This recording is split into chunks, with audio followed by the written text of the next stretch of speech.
All right, Bengals and Packers. Big game, obviously, this week for Cincinnati. We've talked about the move at length earlier in the week. They made the trade, 5th-round pick given up for Joe Flacco. He's 40 years of age. He comes in, and he gets the start here in Green Bay at Lambeau Field against the Packers. Good news for the Bengals. He already played the Packers. Wasn't at Lambeau Field. It was at home against Cleveland, but the Packers look very similarly than obviously they did a couple of weeks ago. I think maybe a little bit too much is being made of that. It's not like Flacco had the game of his life, right? He scored 13 points, and Jordan Love turned it over deep in his own territory late in that football game, so they kind of were gifted that game a little bit, but he definitely made some throws there at the end and allowed them to go down the field there and kick that game-winning field goal that ultimately won them the football game. But, Reed was joking about it on off the bench about how, they basically taught him the offense on the phone. Obviously, that's not fully true, but they definitely went over some stuff on the drive from Cleveland to Cincinnati. And I think you can expect Joe Flacco to play solid in this game. Is he going to go out there and light it on fire, throw for 350-plus yards, score 30-plus points, and throw 4 touchdowns? No. But I think you can expect him to play solid in this game. And that's why I'm such a big fan of this trade. Again, there were some names that we threw around. The Jameis Winstons of the world, the Russell Wilsons. Shame on me for not bringing up Drew Lock. Obviously, the Bengals reportedly were a little bit interested in him. I think that could have made some sense. But considering the situation you were in, you couldn't afford to roll Jake Browning out there for another game. It was just simply that bad. And there was only a handful of guys in the league, and you could make the argument there was only one guy in the league that you could trade for that you would feel comfortable going in there and starting after only a couple of days with the football team. And that guy is Joe Flacco, right? I mean, he's played a ton of football, as we've talked about at length.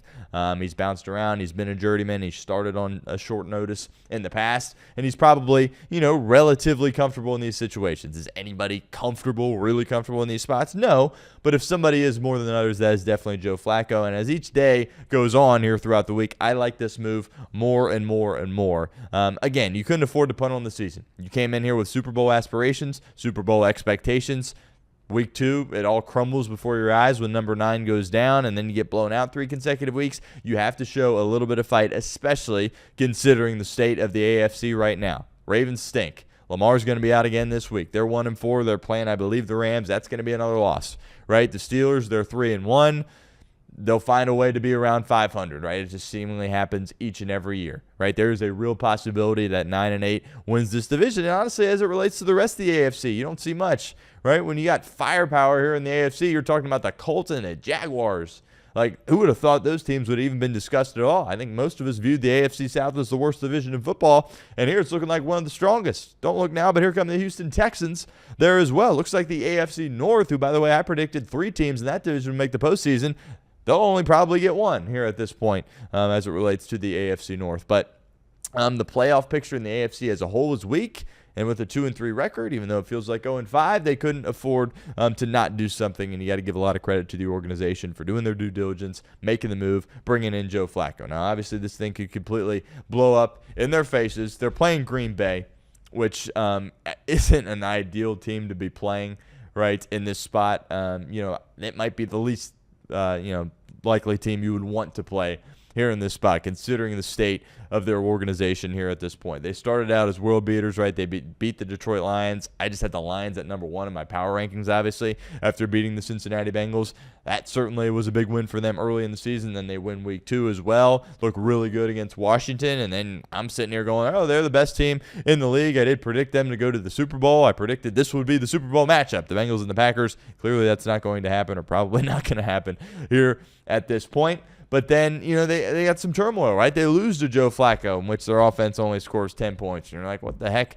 happened there? They lose that game 13-10. It's like, they'll surely get things right heading to Dallas against, a horrible Dallas defense. And, yeah, they scored a bunch of points against them, but they allowed a bunch of points to be scored against them. And Jeff Hafley, we were raving about his defense. The linebackers, they can cover in the secondary. The pass rush, obviously, second to none, you could argue there, especially with the addition of Micah Parsons. They give up 40 points, and then they tie that football game, and then they have the bye. So you're sitting there going, well, they just lost, then they tied, then they had a bye. They're going to be really hungry to get out there and get after the Cincinnati Bengals. So it is obviously not a very good matchup for Cincinnati. Lots of things that they need to be aware of. I think the biggest thing to me, and this is obviously me being Captain Obvious here, is how is the offensive line going to hold up? is Joe Flacco going to have a chance in this football game? It's not just Micah Parsons that you got to worry about for Green Bay. Rashawn Gary, he's having an unbelievable year. And has he been unlocked a little bit more because of Micah Parsons and the threat of Micah Parsons? Yes, maybe he has, but at the end of the day, he's still playing really well. Devontae Wyatt on the interior, he's able to get to the quarterback and provide some pressure from the interior. Oh, it'd be nice to be able to do that, right? Cincinnati Bengals haven't been able to apply interior pressure since they lost DJ Reader. And then Lucas Van Ness, who's a former first-round pick who lost his job when they traded for Micah Parsons, he comes in from a rotational standpoint, and he's really good at rushing the passer. Those linebackers are insane. Edgerrin Cooper and Quay Walker. I could sit here and make the argument that they're the best linebacker tandem in the National Football League. And Xavier McKinney out of Alabama, they're on the back end. He's unbelievable. He'll pick you off. Joe Flacco's got to be careful with him roaming in the secondary. And that nickel, Javon Bullard, he's an absolute dog there as well. So they've got pieces all over their defense, and they're going to be a tremendous challenge for Cincinnati. Now, you have some borderline good news, maybe, right? Lucas Patrick, who is the guy that you brought in this offseason.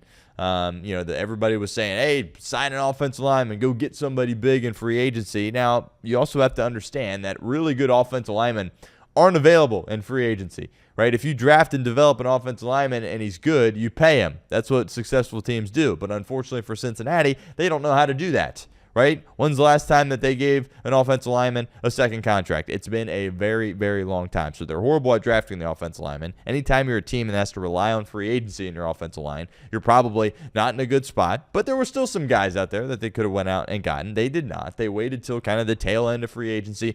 Then they bring in Lucas Patrick, who's never been looked at as a bona fide starter in this league. He's always been looked at as kind of a journeyman backup type of guy.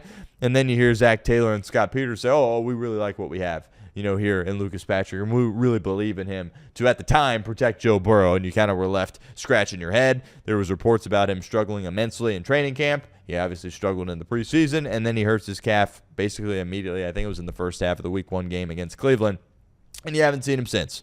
Well, he was cleared to practice. He practiced yesterday. He was a limited participant with that calf injury, and based on the status currently of the offensive line, you have to be a little bit optimistic that, he's at least going to be able to help you out a little bit. Now, that's some positive news. Some negative news, Dylan Fairchild, I get he hasn't been that good. He made some, critical mistakes against Detroit. I mean, the safety at the end of the game, I get it was the end of the game. It didn't really matter, but what are you doing there in that spot? Maybe it's because he was hurt, but, he wasn't even looking at the guy running at him, and the guy didn't even run at him. He ran right around him, and Dylan Fairchild didn't do anything about it. Absolutely a horrible rep for Fairchild in that situation, but he didn't practice yesterday. He's got a knee injury, so maybe get Patrick back, but then Fairchild can't go, and then you're still starting Jalen Rivers, and by the way, you're asking him to play a different position again. So, it's been kind of unfair what's been asked of Jalen Rivers, but it's just life in the NFL. You're a draft pick. You could be called upon at any point. The expectation when you're in the game is that you go in there and produce. He hasn't been awful, right? It's clearly a team effort as it relates to the offensive line. It's not one guy's fault. It's all of their faults. But, a guy that came in and he was getting his reps at tackle and he was supposed to be that kind of next guy for you, right? That kind of Cody Ford type of player in years past that could go in and play different positions, and then all of a sudden you're like, oh, we're actually going to need you to start, and it's not even going to be at a position that you're comfortable with at tackle. We're going to move you inside and play guard. That's obviously a lot to ask for a guy that was drafted in the 5th round. So looks like they'll get Fairchild, or looks like they'll get Patrick back. Fairchild might not be able to play, hopefully. I don't have an update at this time about what his status is, but that unit against Green Bay is the biggest matchup, right? I mean, Micah Parsons, right? That guy's the real deal. And you've got who on him, right? Trey, he's going to line up everywhere. He'll sometimes line up over center. They'll put him everywhere. But him against Orlando Brown Jr., that's a serious problem because Orlando Brown Jr. flat out stinks, as we said several times on this show. And then it becomes stopping the run.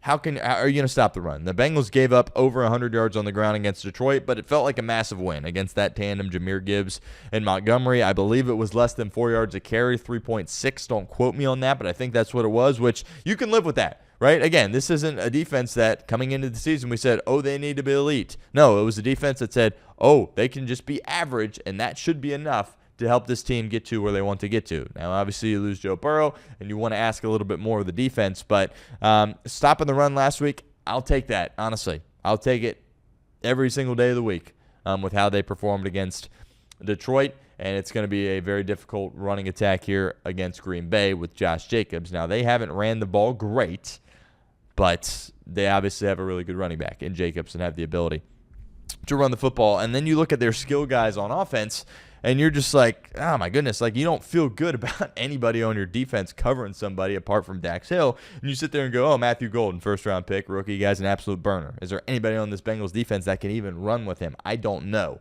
right? Geno Stone's going to be asked to do a lot at that safety position. Well, Geno Stone might be your worst player on your team, not named Jake Browning, all right? Romeo Doubs, he's just a really solid player. Right, he finds ways to get in the end zone and make big plays. Is he a world beater? No, but just a really solid football player. Dontavian Wicks, right? Same kind of situation. Christian Watson, by the way, might come back. There's lots of guys that are banged up for the Packers here in this game. Their injury report is long, a lot longer than the Bengals, even coming off the bye. But I think a lot of those guys are going to play, and they're probably not going to be without any significant guys in this game. And also Zach Tom, their starting right tackle that they've been without for a couple of weeks, looks like he's trending in the direction of playing. And for a Bengals pass rush that seemingly can't get home to the quarterback, that isn't a good situation either. But as I mentioned on Off the Bench, I think to me the key is Tucker Kraft. The Bengals have had serious trouble in the past guarding tight ends. You saw it last week against Laporta, but they were putting edge rushers out there against Laporta, so that was just you're not going to win that. That was just flat-out stupidity there from Cincinnati. I really hope they don't deploy that same tactic here in this game against Tucker Kraft, but Kraft has been unbelievable for this offense. He's kind of been that secret weapon for them. I believe he's their leading receiver here to this point, and that kind of gives you a cause for concern, because if you're in a spot where you've got, Logan Wilson or Demetrius Knight running around with Tucker Kraft, I don't know. You might get beat more times than not in that situation. So that certainly is going to be an issue. And also you got to find a way to turn over Jordan Love, who in the past, that has been his knock. For what it's worth, I think the world of Jordan Love. I think he's an unbelievable NFL quarterback. He can make all the throws. He's athletic. He's tough. He's gotten banged up some. That's a knock you can make on him, and he's had issues in the past with turning the football over, but he only has the one pick on the year here to this point. Got to find ways to turn the football over if you want to have a chance to win this game, if you're the Cincinnati Bengals. And we'll see if they're able to do it. They were able to do it weeks 1 and 2. That helped them win those 2 games, and really since then have struggled in that department. Obviously they were able to get the strip sack there on Jared Goff, which certainly put them at a good spot at the time. But, they got to find ways to create more turnovers in this game. And you need to see more from the coaching staff. And we kind of say this each and every week, and we keep waiting for them to be in a spot where they show us something. But they're in a position here going against a really well-coached team. There was questions with Matt LaFleur when he was first hired. And it was, is it all Aaron Rodgers, or can LaFleur really coach?